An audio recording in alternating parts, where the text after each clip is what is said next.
Le dossier numéro 2 parle de Madame G qui a 53 ans et qui consulte pour une toux chronique.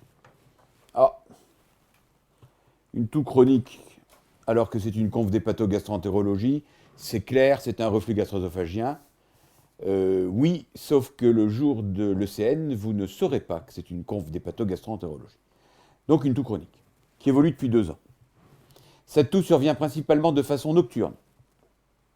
Syndrome postural.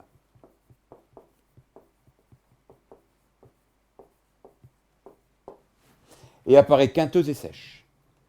On retient une appendicectomie, 2 grossesses, une hypertension artérielle triathèque. C'est un IEC. Les IEC, ça donne des toux. L'examen clinique est strictement normal.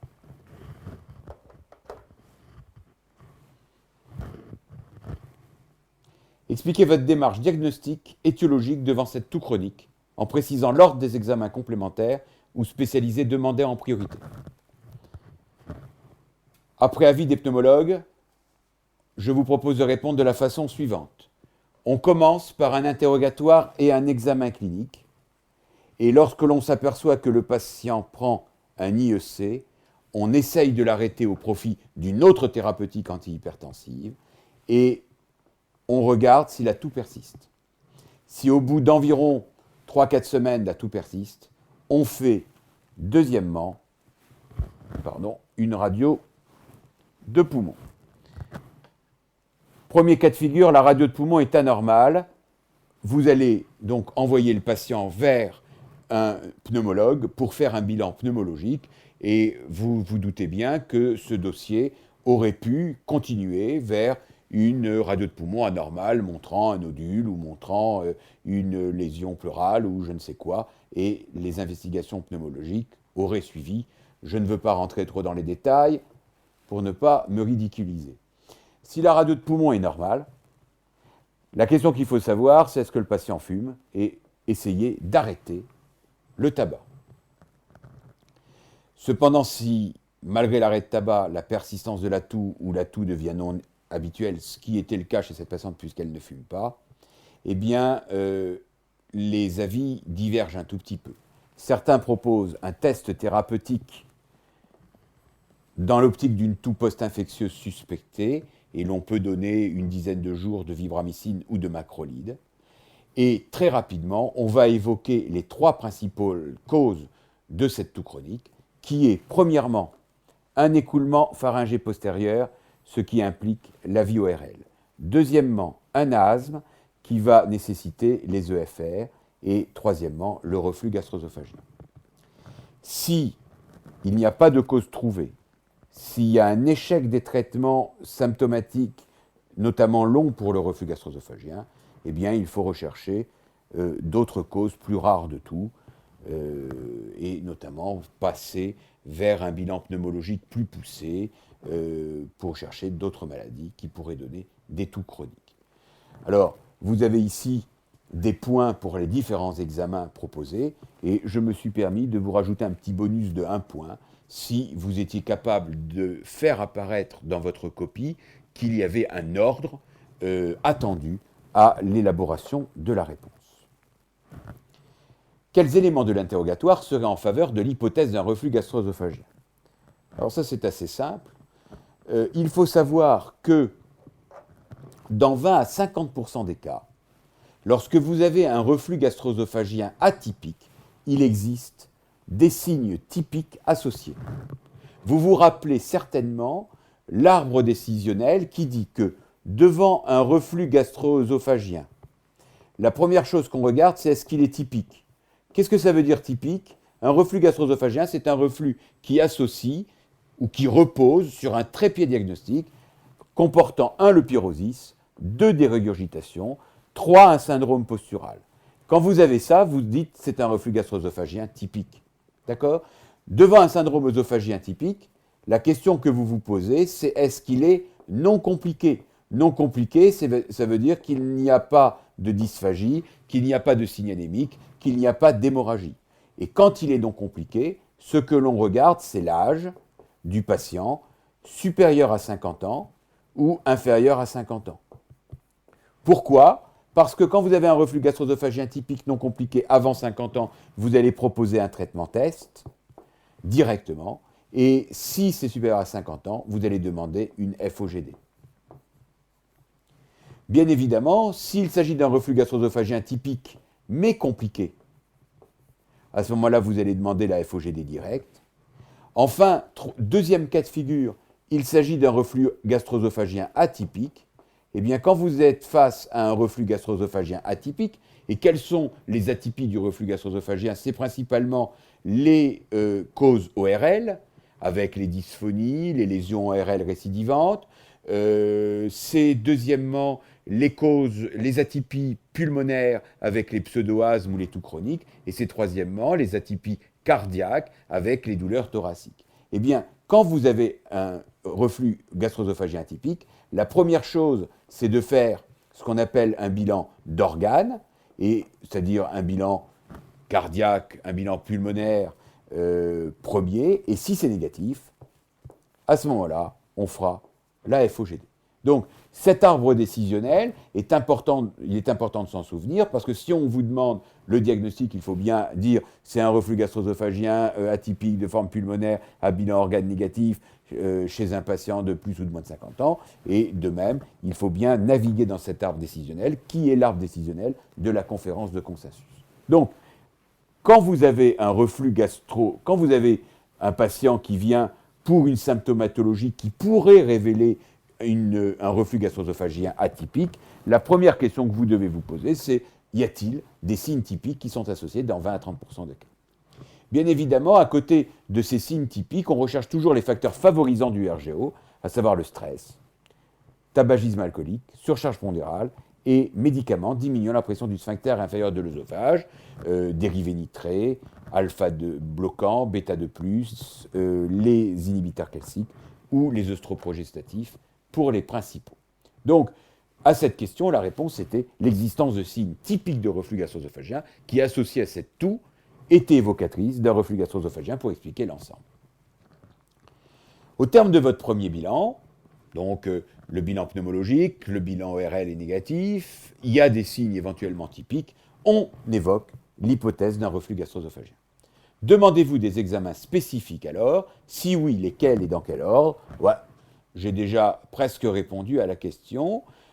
L'examen essentiel et en première intention que vous allez demander, c'est une FOGD, car la FOGD, chez un patient classiquement à jeun, prévenu, éventuellement prémédiqué, va permettre de retrouver une œsophagite, va permettre de rechercher des lésions favorisantes, hernie hiatale, malposition cardiotubérositaire, un reflux visible, et va faire discuter un traitement test au décours de la fibroscopie. Alors j'avais mis avant la FOGD sur ma réponse la laryngoscopie, parce que la laryngoscopie, notamment lorsqu'il existe des signes ORL, c'est un examen simple, mieux toléré que la fibroscopie, et qui va permettre de retrouver des lésions évocatrices, mais attention, les lésions évocatrices du reflux gastro-œsophagien, ce sont des ulcérations des cordes vocales, c'est-à-dire que toutes les autres lésions, notamment un érythème des aryténoïdes postérieurs, etc., n'ont pas de spécificité suffisante pour que l'on puisse retenir le diagnostic de reflux gastro-œsophagien à la laryngoscopie. Donc, s'il n'y a pas de lésion d'ulcération des cordes vocales, on ne pourra rien dire. Donc, la laryngoscopie dans les formes ORL, suivie ou précédée de la FOGD, qui va permettre de retrouver une œsophagite et poser le diagnostic. Dans quel cas fait-on d'autres examens ? Eh bien, le seul examen à discuter, c'est la pH-métrie des 24 heures, mais la pH-métrie des 24 heures ne sera faite que s'il y a un doute sur la fibroscopie, c'est-à-dire que la fibroscopie ne retrouve pas une œsophagite. Dans l'avenir, la pH-métrie sera sûrement remplacée par une pH-impédance-métrie qui permet, en plus de la pH-métrie, de différencier les reflux liquidiens des reflux gazeux et de rechercher également des éléments en faveur d'un reflux alcalin. La manométrie, elle, n'a aucun intérêt diagnostique dans le bilan d'un reflux gastro-œsophagien, sauf si vous vous orientez vers un traitement chirurgical pour éliminer une contre-indication à la chirurgie, à savoir un trouble moteur primitif de l'œsophage. Le diagnostic de reflux gastro-œsophagien est finalement retenu. Quel traitement proposez-vous alors? Le traitement du reflux gastro-œsophagien est classiquement un problème pour les étudiants qui préparent le CN. Alors pourquoi c'est un problème? Parce que vous avez à votre disposition de multiples conférences de consensus qui donnent des réponses un petit peu différentes sur la prise en charge du reflux gastro-œsophagien du point de vue thérapeutique. Je crois qu'il faut être très simple et garder des règles simples. Ces règles simples reposent sur un élément essentiel, c'est de se souvenir que le reflux gastro-œsophagien est une maladie chronique de l'œsophage. Pourquoi c'est une maladie chronique? Parce que la cause du reflux gastro-œsophagien, c'est une maladie motrice, à savoir qu'il existe des relaxations transitoires de l'œsophage qui font que l'estomac, par moment, envoie son contenu acide, toxique, caustique, dans l'œsophage, qui n'est pas protégé et qui va réagir par une symptomatologie typique ou atypique. Ces troubles moteurs, on ne sait pas les guérir. On n'a pas de traitement à notre disposition. Donc on ne traite que la conséquence du reflux. Et le fait de traiter cette conséquence fait que cette maladie est donc chronique, bien soignable mais non curable, et que le patient va devoir être traité à vie, au long cours, avec un traitement d'attaque et un traitement d'entretien. À partir de là, le traitement d'attaque repose toujours, d'ailleurs comme le traitement test, sur des règles hygiéno-diététiques. Et ces règles hygiéno-diététiques doivent être bien mentionnées et il ne faut pas avoir peur d'hypertrophier la réponse sur ces règles hygiéno-diététiques en insistant sur les 4 points ici que je vous ai mis. Pourquoi ces 4 points? Bien parce que la surélévation de la tête du lit de plus de 15 cm, ça a fait l'objet d'une étude contrôlée qui a montré l'efficacité de cette mesure. Éviter de la même manière le procubitus ou le décubitus postprandial, lutter contre les facteurs d'hyperpression abdominale, un prostatisme, une constipation, le port d'un lombosta, et bien évidemment, arrêter le tabac, arrêter l'alcool, éviter les boissons gazeuses et perdre du poids. Et là, je vous laisse hypertrophier la réponse sans aucun problème. Enfin, éviter les médicaments diminuant la pression du sphincter inférieur de l'œsophage, les repas gras, les acidifiants, qui ont un petit peu le même effet. Et je vais bien éviter, car si une hypertension artérielle est bien équilibrée par un anticalcique, ce n'est pas la peine de tout changer. Associé à ces règles hygiéno-diététiques, le traitement d'attaque fait appel à un IPP pleine dose. Alors, qu'est-ce qu'on appelle un IPP pleine dose? C'est du Mopral à la dose de 20 mg par jour, parce qu'une dose pleine de Mopral, c'est 20 mg par jour, et ce traitement d'attaque sera donné pour 6 semaines. À partir de là, quid du traitement d'entretien?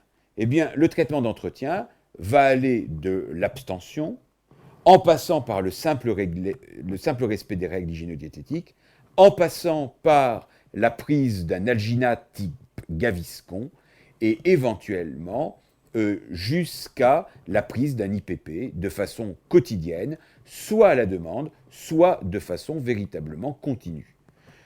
La place du traitement chirurgical est extrêmement faible actuellement dans le reflux gastro-œsophagien.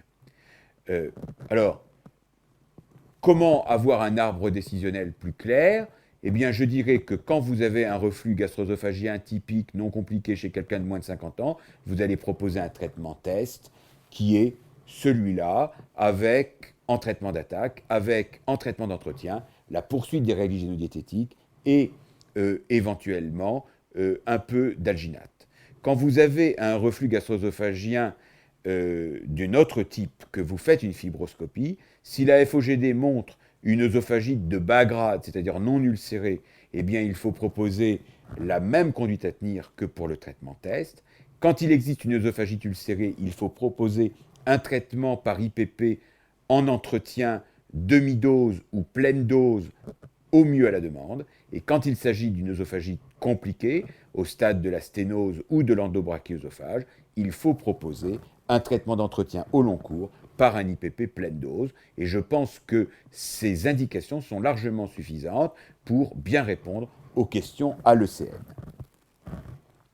6 mois après le début de ce traitement, la patiente est asymptomatique, mais se plaint d'une dépendance à ce traitement. Alors, qu'est-ce qu'on appelle une dépendance au traitement ou ce qu'on appelle une IPP dépendance? Eh bien, c'est qu'on a dit au patient, voilà, vous faites le traitement d'attaque, 20 mg de Mopral par jour pendant 6 semaines, associé aux règles hygiéno-diététiques, et ensuite, eh bien, on va essayer d'arrêter le traitement par IPP. Et malheureusement, le patient prend des IPP de façon continue, quotidienne. Et ça le gêne. Qu'est-ce que vous lui proposez? Expliquez les modalités exactes de toute modification thérapeutique. Eh bien, ce qu'on peut lui proposer, et c'est la proposition principale, c'est de continuer le même traitement. Pourquoi? Parce que c'est le meilleur rapport bénéfice-risque. La deuxième possibilité, c'est de discuter d'un traitement chirurgical. Mais le traitement chirurgical, c'est compliqué. Qu'est-ce que c'est un traitement chirurgical? C'est la formation d'une valve anti-reflux sous célioscopie de type héminicène ou de type Toupet. Le problème de cette valve sous célioscopie, c'est qu'elle soumet à des risques chirurgicaux, un abcès, une fistule, et à des effets secondaires propres, qui sont la dysphagie et le gas-bloat syndrome. Et ce sont des effets secondaires extrêmement gênants, beaucoup plus gênants que de prendre un IPP au long cours. Enfin, il faut prévenir le patient que la chirurgie peut échouer dans 20% des cas et l'on revient à la nécessité d'un traitement par IPP au long cours. Il faut savoir que tout acte chirurgical anti-reflux doit être précédé d'une part d'une vérification diagnostique par une pH-métrie des 24 heures systématique et d'une manométrie préopératoire pour éliminer une contre-indication, à savoir un trouble moteur primitif de type achalasie ou sclérodermie qui contre-indique de façon totale le traitement chirurgical anti-reflux. Ce qui fait que lorsque l'on prend tout ça, eh bien, les traitements chirurgicaux du reflux, eh bien, on ne les propose quasiment jamais, sauf dans 2 cas principaux qui sont les reflux extrêmement sévères avec des œsophagites récidivantes malgré le traitement par IPP avec des risques hémorragiques ou de sténose, et puis les reflux gastro-œsophagiens qui ont une part motrice principale et qui sont extrêmement gênants. Par contre, on proposera souvent une valve anti-reflux ou un traitement minimaliste du reflux au cours d'une chirurgie, par exemple de l'obésité, puisque le reflux est quelquefois retrouvé à ce moment-là. Et donc, la poursuite du traitement, c'est vraiment le meilleur rapport bénéfice-risque, parce que les risques de la poursuite du traitement sont à l'heure actuelle considérés comme nuls. On discute une certaine néphrotoxicité des IPP, on discute également un rôle ostéoporogène des IPP, mais qui reste, je pense, approuvé. Malgré ce traitement, la patiente consulte de nouveau pour des remontées acides, aggravées par la position couchée, associées à des régurgitations liquides ou gazeuses fréquentes, et parfois à des sensations de blocage alimentaire incomplet lors de la déglutition des grosses bouchées ou des boissons glacées. C'est-à-dire que la patiente voit sa symptomatologie s'aggraver peu à peu par l'apparition d'une dysphagie.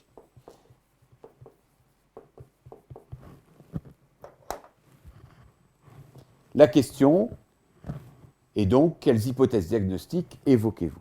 Bien, le problème, c'est effectivement d'évoquer les diagnostics de dysphagie.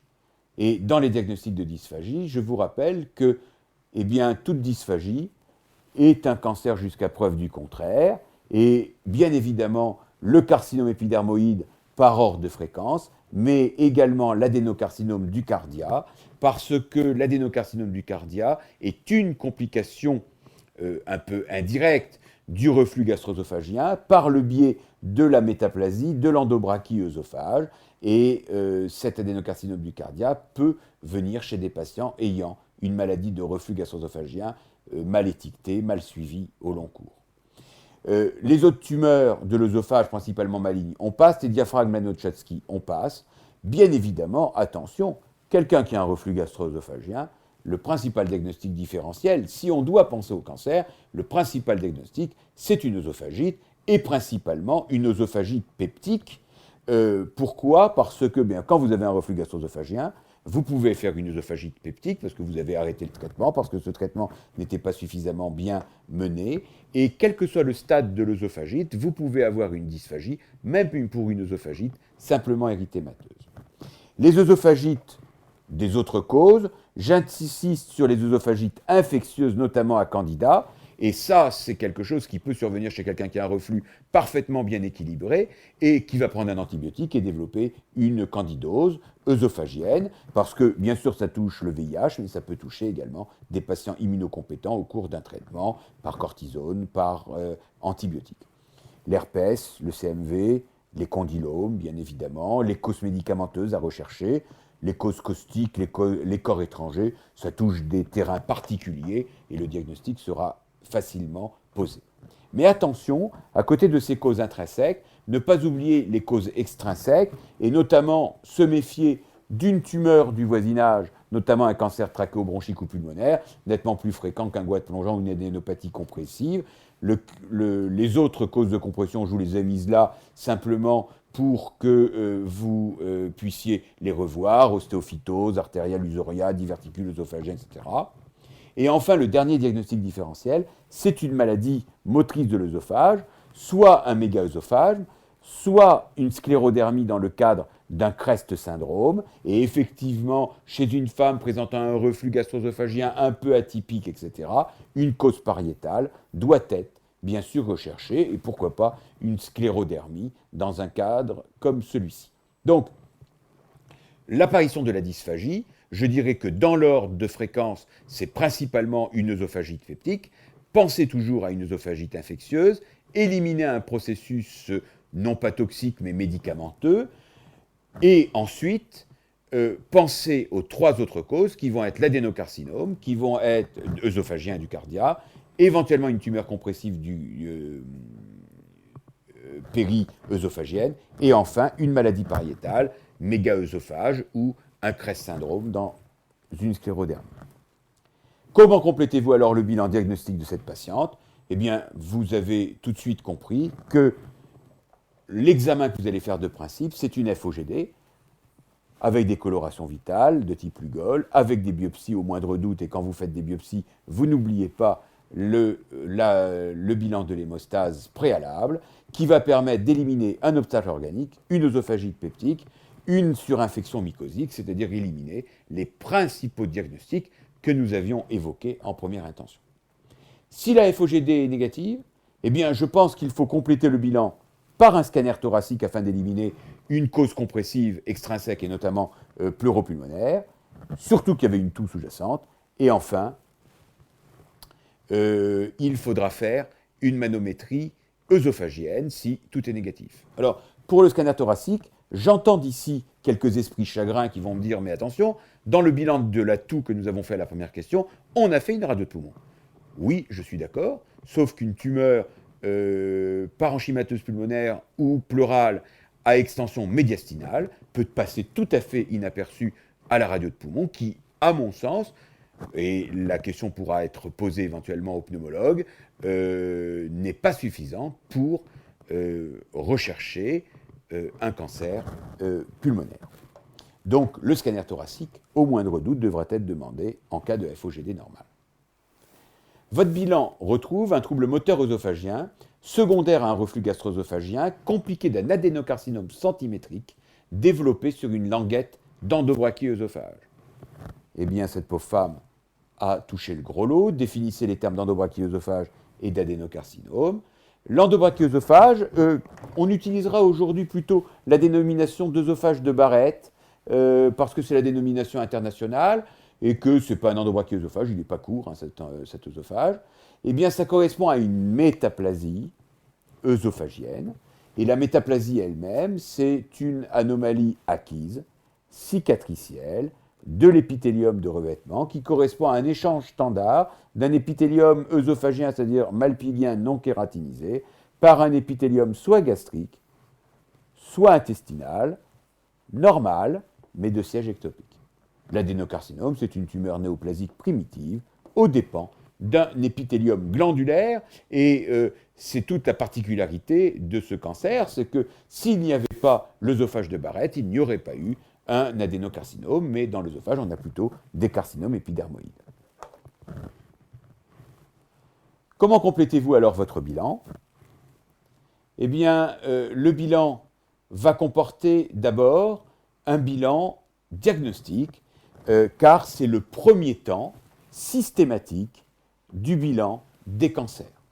Je vous rappelle que le deuxième temps d'un bilan de cancer, c'est le bilan d'extension loco-régionale. Le troisième temps, c'est le bilan d'extension à distance. Et nous verrons ensuite le quatrième temps et le cinquième temps qui correspondent au bilan pronostic et au bilan préthérapeutique. Le bilan diagnostique d'un cancer, c'est une histologie. Vous ne pouvez pas faire de diagnostic de cancer, vous ne pouvez pas annoncer un diagnostic de cancer, vous ne pouvez pas traiter un cancer sans avoir une preuve histologique formelle dans le dossier de ce patient. Il y a un seul cancer pour lequel l'histologie n'est pas obligatoire, c'est l'hépatocarcinome dans des conditions très particulières. Et pour les tumeurs œsophagiennes, ça sera la même chose pour les tumeurs gastriques, ça repose sur la FOGD avec des biopsies dirigées, éventuellement aidées par une coloration au Lugol. Le bilan d'extension loco-régionale, c'est encore la fibroscopie, parce que la fibroscopie permet de rechercher des lésions multiples. Et bien évidemment, la pierre angulaire, c'est l'écho-endoscopie, avec une sonde à haute fréquence, qui va permettre une évaluation T de la lésion et N avec les adénopathies du voisinage. Donc, le bilan d'extension loco-régionale, c'est globalement l'extension TN. Le bilan d'extension à distance, c'est l'extension M. L'extension à métastatique repose toujours sur un examen clinique complet qui va bien évidemment rechercher un ganglion de Troisier. Je vous rappelle qu'un ganglion sus-diaphragmatique pour une lésion primitive sous-diaphragmatique qui est considérée comme métastatique et non comme N+. Et bien évidemment, le bilan clinique va permettre d'orienter les recherches vers une métastase rare, neurologique, osseuse, qu'il faudra traiter, diagnostiquer et traiter. La base du traitement, là aussi la pierre angulaire, c'est le scanner cervico-thoraco-abdominal, éventuellement associé à l'écho-endoscopie sous-diaphragmatique pour rechercher une adénopathie cœliaque. Dans le cancer de l'œsophage, il est important de faire systématiquement une recherche d'une anomalie bronchique associée d'une extension T4, mais c'est pour des adénocarcinomes relativement hauts. Faire un bilan ORL, bien évidemment, c'est pour rechercher une deuxième localisation en cas de carcinome épidermoïde, mais je le marque quand même s'il s'agit ici d'un adénocarcinome. Enfin, les dosages des marqueurs ACE719-9, qui sont des marqueurs pronostiques et non pas thérapeutiques. Enfin, le quatrième élément du bilan, c'est le bilan préthérapeutique. Et ce bilan préthérapeutique, c'est un bilan extrêmement complet. Et ça sera le cas pour toutes les tumeurs digestives, puisque je vous rappelle que la thérapeutique des tumeurs digestives, c'est une thérapeutique chirurgicale et qu'il faut donc pouvoir, 1, endormir le patient, 2, le réveiller, c'est-à-dire l'extuber, 3, pouvoir l'opérer avec le choc opératoire que l'on peut suspecter, notamment pour un œsophage, qui va nécessiter 3 voies d'abord. Alors, quel est le bilan? Premièrement, c'est la recherche d'une dénutrition. On le pèse, on mesure l'IMC, on mesure l'albuminémie. Deuxièmement, c'est le bilan d'une anémie, d'un trouble de la coagulation par NFS plaquette, c'est-à-dire le bilan de base préopératoire. La recherche d'un trouble ionique, d'une insuffisance rénale par le iono-urécréate. La recherche d'une cirrhose, bilan hépatique complet, échographie hépatique. La recherche d'une insuffisance respiratoire, là très très très important ici, au-delà de la recherche d'une lésion pulmonaire associée, RP, EFR, gaz du sang. La recherche d'une insuffisance cardiaque, d'une maladie coronarienne, avec le CG, l'écho-cœur, l'épreuve d'effort. La recherche, la correction d'un diabète, glycémie, HbA1c. Enfin, l'évaluation anesthésiologique avec le score ASA. Une fois que vous avez le bilan préthérapeutique complet, vous allez pouvoir vous poser la question du traitement. Ici, vous classez la lésion T1, N0, M0. Comment entrevoyez-vous la prise en charge thérapeutique? Comme toujours, la prise en charge thérapeutique fait appel dans tous les cancers à 4 mots-clés que je vous demande de mettre systématiquement dès que vous parlez de thérapeutique de cancer, à savoir la discussion à RCP, le diagnostic d'annonce, le plan personnalisé de soins et la prise en charge en ALD. Vous les marquez systématiquement. Et une fois que vous avez marqué ces 4 mots-clés, eh bien, vous allez proposer une prise en charge thérapeutique qui fait appel, premièrement, à une prise en charge symptomatique systématique, renutrition, préparation anesthésiologique, arrêt du tabac, kinésithérapie, prise en charge de la douleur selon EVA, selon les paliers de l'OMS, prise en charge psychologique, avis psychologique, psychiatre, aide par anxiolytique, antidépresseur. Voilà tous les mots-clés qui doivent arriver dans la prise en charge symptomatique. À côté de la prise en charge symptomatique, il y a le traitement lui-même. Le traitement lui-même, c'est discussion d'une radiochimiothérapie néoadjuvante et surtout discussion de la chirurgie carcinologique et curatrice qui pourra être soit une œsophagectomie polaire inférieure avec gastroplastie, soit une œsogastrectomie totale avec anastomose œsogéginale, soit éventuellement, puisqu'il s'agit d'un stade T1, N0, M0, d'une éventuelle mucosectomie endoscopique. Et bien évidemment, vous avez compris que seule une RCP ayant l'ensemble du bilan à sa disposition et discutée entre un oncologue, un spécialiste d'organes et un chirurgien pourra statuer et proposer la meilleure thérapeutique avec le meilleur coefficient coût-efficacité pour le patient. Et quand je parle du coût, je ne parle pas bien sûr du coût économique qu'il faut quand même d'ailleurs prendre en compte.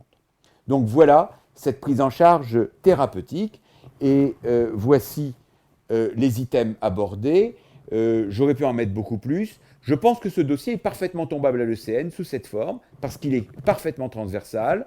On part d'un problème de toux chronique, on arrive à un problème d'adénocarcinome en passant par le reflux gastro-œsophagien. On aurait pu aller vers une maladie auto-immune type sclérodermie. Voilà, mais un dossier comme ça sur le reflux gastro-œsophagien serait tout à fait abordable et donc je pense que vous en tirerez profit. Je vous propose de passer à la correction du troisième dossier.